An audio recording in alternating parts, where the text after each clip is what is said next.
En Casa con Dios, abre los cielos. Con Jimmy Chamorro. Muy buenas noches, bienvenidos a Abre los cielos, su último espacio del día en torno a Dios. La semana pasada iniciamos nuestra serie Creación y Evolución. Esta semana vamos a ir abordando ya temas cada vez, obviamente, más, un poco más avanzados. Lo haremos muy lentamente, como lo hemos venido llevando a cabo, tratando de ser obviamente lo más ilustrativos posible.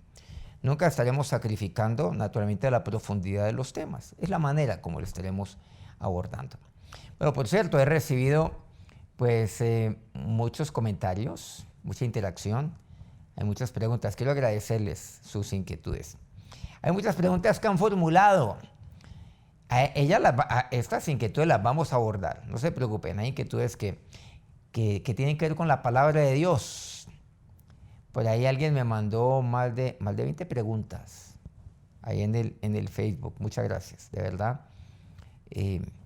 Buscando obviamente respuestas que deben surtirse de preguntas y de inquietudes que son muy legítimas. Aquí recuerdo algunas de ellas. Por ejemplo, te recuerdo el caso de Caín. La cronología bíblica. Bueno, Caín, hijo de Adán, hijo de Eva. ¿A quién mató? A su hermano Abel. Cuando lo mata, él es expulsado. Luego llega a una tierra. Y ahí hay un pueblo donde finalmente él llega, donde él habita. Él ahí tiene una mujer. ¿Cómo se explica uno eso? Buena pregunta, por cierto. Está muy buena. Muy buena. Esa la estaremos abordando. Esa requiere pues de una explicación, obviamente, una explicación que nos va a tomar seguramente no mucho tiempo, pero la estaremos abordando también. Hay muchas inquietudes que se tienen. Recuerdo muy bien esa. Hay otras que tienen que ver naturalmente con cronología, algunas que la han enviado ya a mi chat personal, que me las han hecho saber ya de manera más personal, otra de manera pública. Por favor, sigan enviando inquietudes que han tenido al respecto. Son muchas las que me han llegado, muchas gracias por todo ello. Bueno, habrán otras naturalmente que requerirán de otro tipo de respuesta. Una mía propia, aquí yo tengo mi propia pregunta. Si Adán tenía ombligo, buena pregunta, ¿no les parece? Bueno, esos son temas, inquietudes o preguntas que también le tenemos que formular a Dios cuando lleguemos a su presencia, entre otras. Pero por demás, aquí estamos resolviendo aquellas preguntas, naturalmente, que tenemos que abordar nosotros, aquellos, al menos como es el caso mío, que creemos que en el principio Dios creó y que la palabra de Dios y que la Biblia es la palabra de Dios. Ya no más preámbulos, vamos hoy a entrar en nuestro primer tema de la semana. Vamos a entrar en algunos hechos y en algunos prejuicios. Muchos libros evolucionistas plantean un enfrentamiento entre unas posiciones religiosas, creacionistas, versus hechos científicos evolutivos. Así es como lo plantean. Veámoslo más claramente. Entre religión y ciencia. No lo quieren plantear como creación y evolución. Miren que lo han hecho de una manera muy hábil desde el punto de vista de la comunicación. Es un tema religioso que se enfrenta a la ciencia. Así es como lo han querido plantear. Así es como lo han querido presentar. Pero es importante darse cuenta que este contraste que nos han querido presentar falsea la realidad. Entonces, de entrada, pues ahí crea en el imaginario colectivo, pues sí, la ciencia dice una cosa, pero el aspecto religioso dice otra cosa. Eso es lo que nos han querido plantear.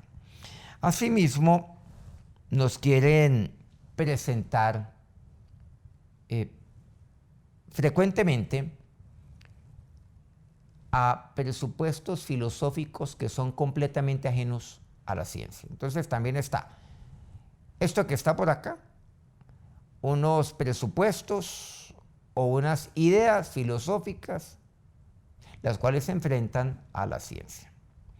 Se suele criticar inclusive al creacionismo porque razonan basados en sus creencias. Nosotros razonamos basados en lo que creemos. Pero ¿qué quiero decirles algo? Pero los evolucionistas también razonan basados en sus prejuicios y creencias, tal como muchos de ellos así lo reconocen. Entonces tenemos que comenzar abordando este debate.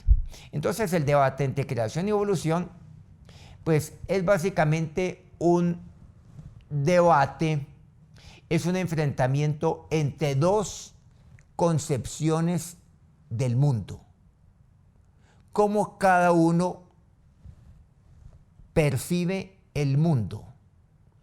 Ambas están fundamentadas en presuposiciones implícitas y mutuamente incompatibles. Ahora, es un error el creer que los hechos hablan por sí mismos. Dice, no, es que los hechos hablan por sí mismos y yo me voy por donde van los hechos. Bueno, sí, claro, por supuesto. Desde el punto de vista de la ciencia tenemos que ir abordando a través de ese tipo de razonamiento.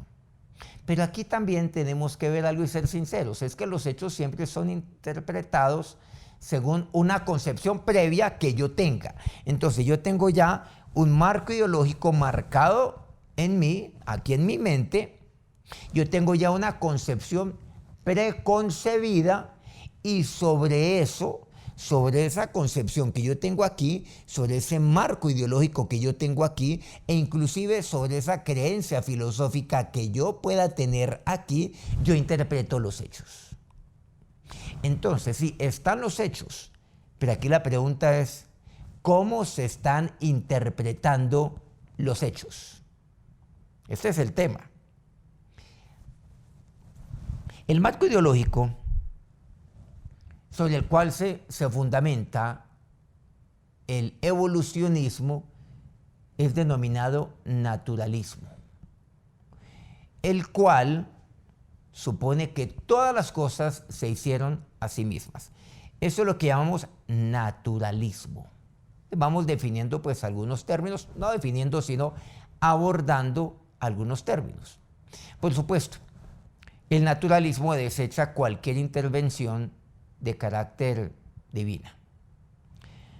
Y naturalmente, y que Dios jamás, si es que existe, nos ha dado a conocer nada en relación con el pasado.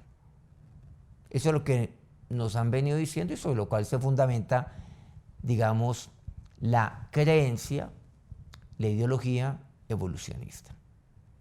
La evolución entonces es una deducción basada en este prejuicio y consiste básicamente en la idea en que todas las cosas se hicieron a sí mismas. En el creacionismo, el hombre no se hace a sí mismo. El Salmo 100, el versículo 3 expresa: reconoced que Jehová es Dios, Él nos hizo y no nosotros a nosotros mismos. Pueblo suyo somos y ovejas de su prado. Entonces aquí lo que expresa el rey David es que primero yo tengo que reconocer que Él es Dios y reconozco a Dios en la creación. La semana pasada compartimos que fue una semana un poco más como de introducción, como ir calentándonos en este tema e ir tomando impulso acerca de esto. Pero yo reconozco que Él es Dios, que Él fue el que nos hizo, que nosotros no nos hicimos a nosotros mismos. Entonces aquí sí vemos una clara contraposición entre el naturalismo, que todas las cosas se hicieron a sí mismas, o sea que nosotros nos hicimos a nosotros mismos, pero aquí lo que expresa David es que Él fue el que nos hizo y que nosotros no podemos. Nosotros no nos hicimos a nosotros mismos. La evolución abarca las siguientes ideas que no han sido probadas. Estamos abordando todo esto, por cierto. Hay una inquietud que me formularon frente al Big Bang, la gran explosión. Pero ese es un tema interesante, un tema bien bonito para abordar. ¿Ellos sobre qué se fundamentan? Sobre estos supuestos, reitero, que no se han probado. El primero de ellos, que la nada dio lugar a algo que se supone es una gran explosión. El Big Bang. La nada lo hizo. Ay, Jimmy, la expansión que vemos es una prueba de ello. Lo estaremos abordando. ¿Lo es? Nuevamente, están los hechos, pero está la manera como interpreto los hechos. Y lo interpreto de acuerdo ya a una idea preconcebida, la cual estoy abordando los hechos. La nada dio lugar a algo, una supuesta explosión. Big Bang, gran explosión. Segundo, que la materia inerte, que no tiene vida, dio lugar a la vida. Si hablamos en términos un poquito más específicos, o sea que los organismos unicelulares dieron lugar a los multicelulares. De la muerte viene la vida. De lo único viene lo múltiple. Tercero, que los invertebrados dieron lugar a los vertebrados, como usted y yo. Bueno, eso nos recuerda un poco nuestra clase de biología ahí en el colegio. Otro punto que se fundamenta, que las criaturas simiescas o el simio finalmente se convirtieron en hombres. ¿Hay evidencia acerca de ello? Ninguna. ¿Hay evidencia que de los invertebrados vinieron los vertebrados? Ninguna. ¿Evidencia que de lo inerte nace la vida? Menos. Pero estos son supuestos sobre los cuales se fundamenta la evolución. Son ideas preconcebidas sobre las cuales se aborda o se abordan los hechos. Es el fundamento. Entonces, los hechos ya no pueden de manera alguna ser incompatibles con estas ideas preconcebidas, las cuales para mí son inamovibles. Otro hecho, otro fundamento de la evolución, es que la materia no inteligente y lo que llamamos la materia amoral, si es que lo abordamos también desde un punto de vista de la filosofía, se transforma en inteligencia y moralidad. Entonces está lo no inteligente, lo que está muerto, en vida. Pero también la materia no inteligente y que no tiene capacidad moral, se convierte y esto se transforma en inteligencia y moralidad. ¿Pero alguna de ello? Ninguna. Ninguna. ¿Neurológicamente hay explicación? Ninguna. Bueno, ¿cómo medir acerca de la moralidad? Tema profundo. Y que los anhelos del hombre, también ellos se fundamentan en esto, dieron lugar a las creencias, a las religiones, etc. El profesor D.M.S. Watson es uno de los más renombrados biólogos y escritores científicos de sus días. Él mostró los múltiples prejuicios que se esconden tras la mayoría o la mayor parte del pensamiento evolucionista. Mire lo que él aquí escribe.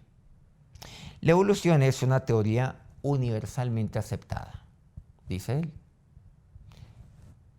No porque se pueda demostrar que es cierta por medio de evidencias lógicas y coherentes, sino porque su única alternativa, la creación especial, es claramente increíble. No se puede creer. Entonces, como una intervención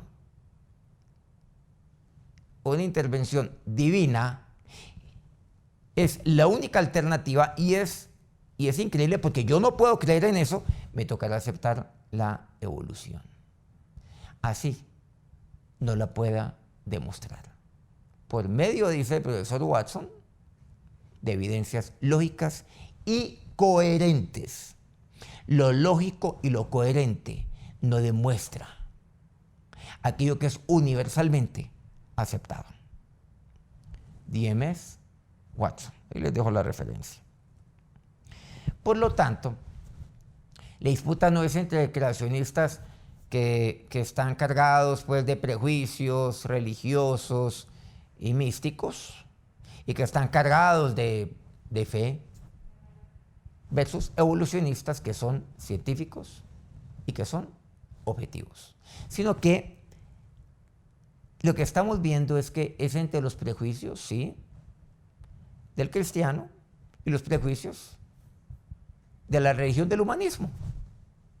Entonces vemos aquí, está el prejuicio, sí, cristiano, pero también los prejuicios de la religión humanista, que lógicamente da lugar a diferentes interpretaciones de los mismos datos científicos. O sea que aquí también se aborda fundamentado en una creencia, fundamentado en una religión, y eso se llama el humanismo secular.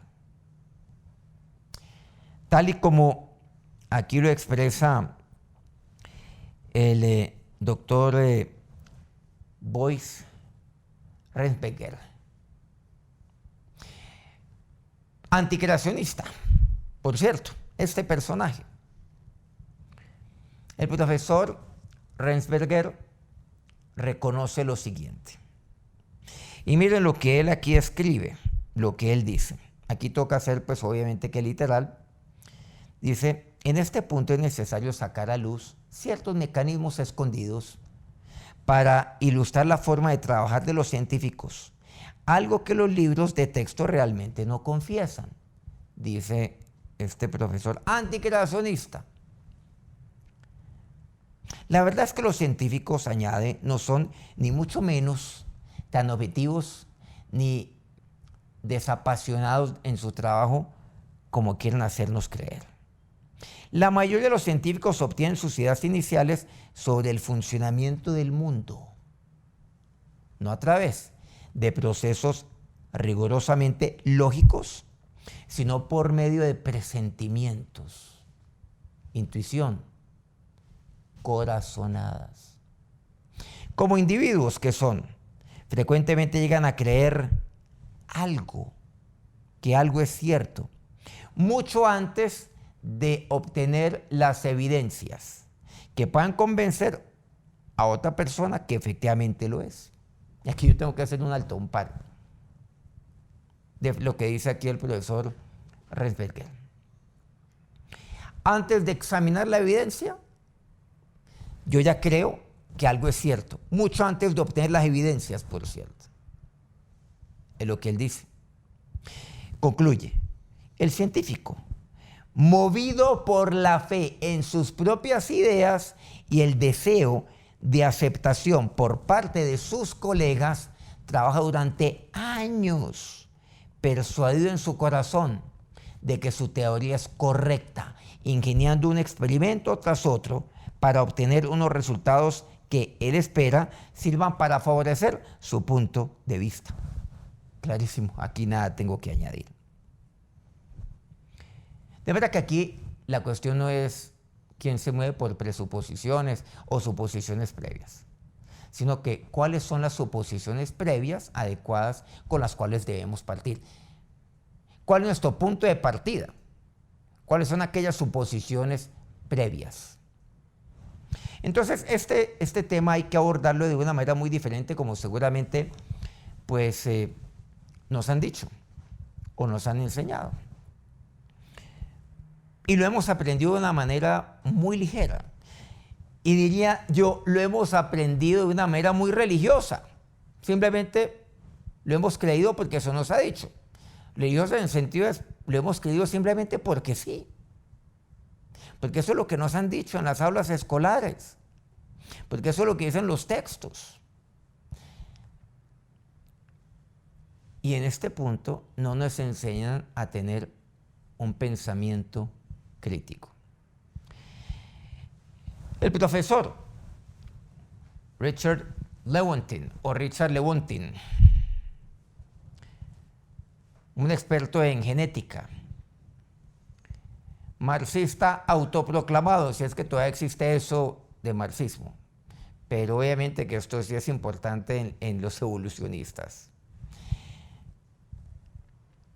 Es uno de los grandes campeones mundiales en cuanto a lo que concierne la biología evolutiva. Y lo difunde por todas partes. Uno de los pioneros a nivel de la evolución. Y él como pues experto en genética, bueno, obviamente biólogo, se especializó después en genética. Él escribió hace poco tiempo un comentario interesante que dice así: nos ponemos de parte de la ciencia, a pesar de la claridad, de lo absurdo de algunas de sus construcciones, a pesar de su incapacidad para cumplir muchas de sus extravagantes promesas de salud y vida, a pesar de que la comunidad científica tolera historietas claramente desprovistas de base fidedigna, porque tenemos un compromiso previo, un compromiso con el materialismo. No es que los métodos e instituciones científicas de alguna forma nos lleven irremediablemente a aceptar la explicación materialista del mundo y sus fenómenos, sino por el contrario, es nuestra adhesión a priori a las causas naturales que nos obliga a crear un aparato de investigación y un conjunto de conceptos necesariamente explicaciones materiales. Aunque estas explicaciones sean contraintuitivas, no importa cuán incomprensibles para los no iniciados.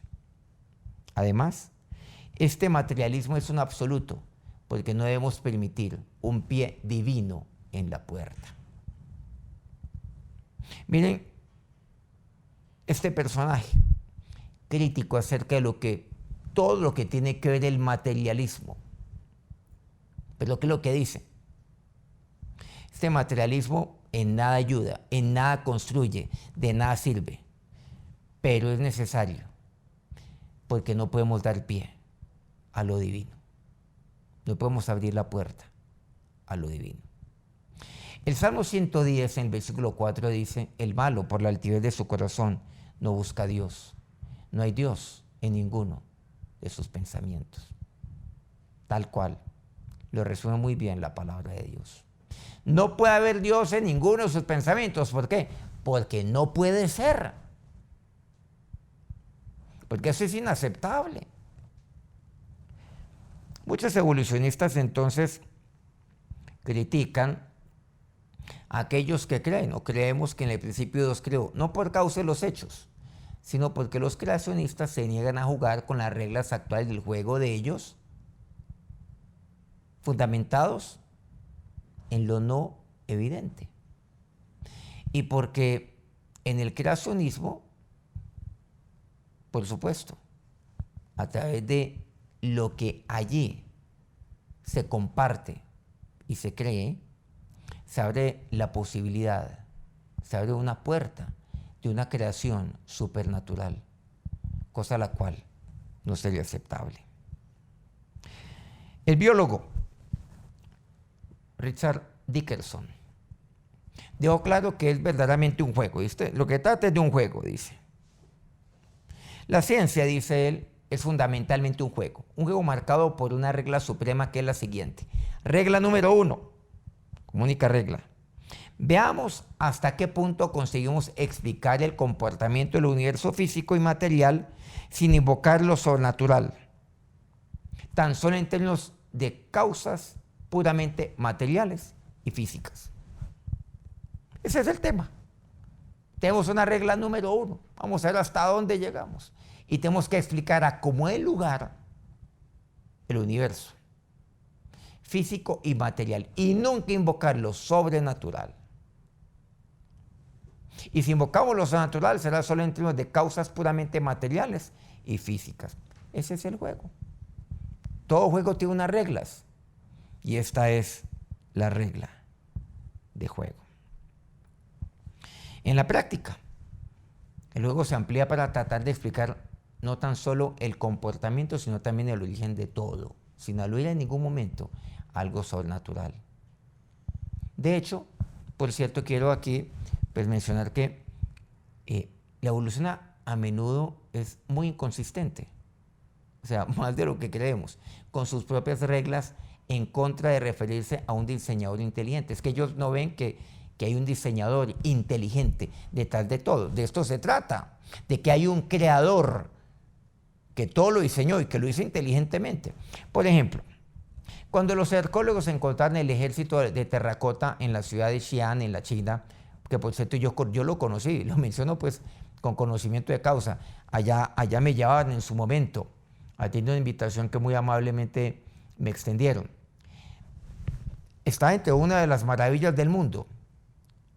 Cuando se descubre esa escultura del ejército, este ejército enorme de las terracotas, o cuando un arqueólogo descubre algo tan sencillo como la punta de una flecha, sin duda alguna se puede afirmar que debe haber sido diseñada, aunque no haya visto al diseñador.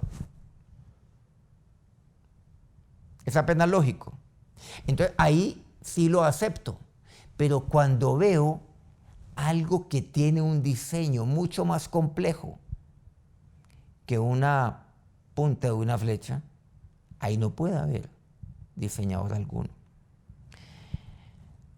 Hay un programa dentro de todo lo que compete lo aeroespacial, que es el programa SETI, que lo que busca es inteligencia extraterrestre allá en el universo. Y sobre qué eso fundamenta el programa SETI, en el principio según el cual una señal del espacio exterior me puede brindar información que contenga información específica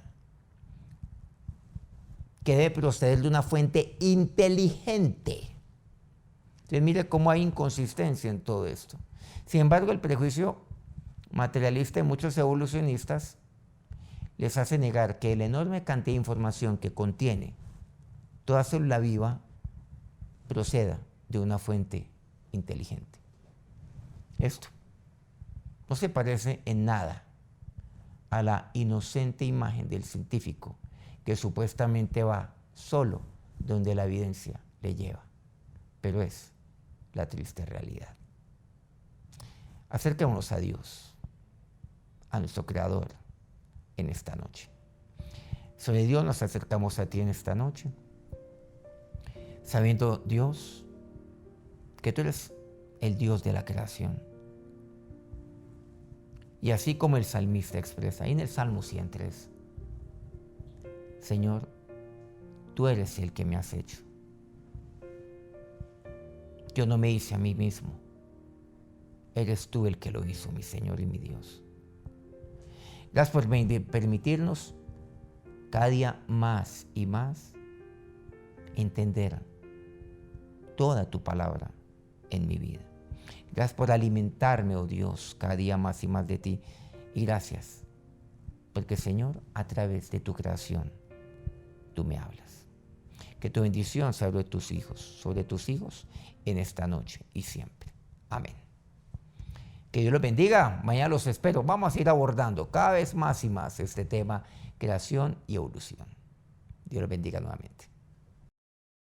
En Casa con Dios, abre los cielos. Con Jimmy Chamorro.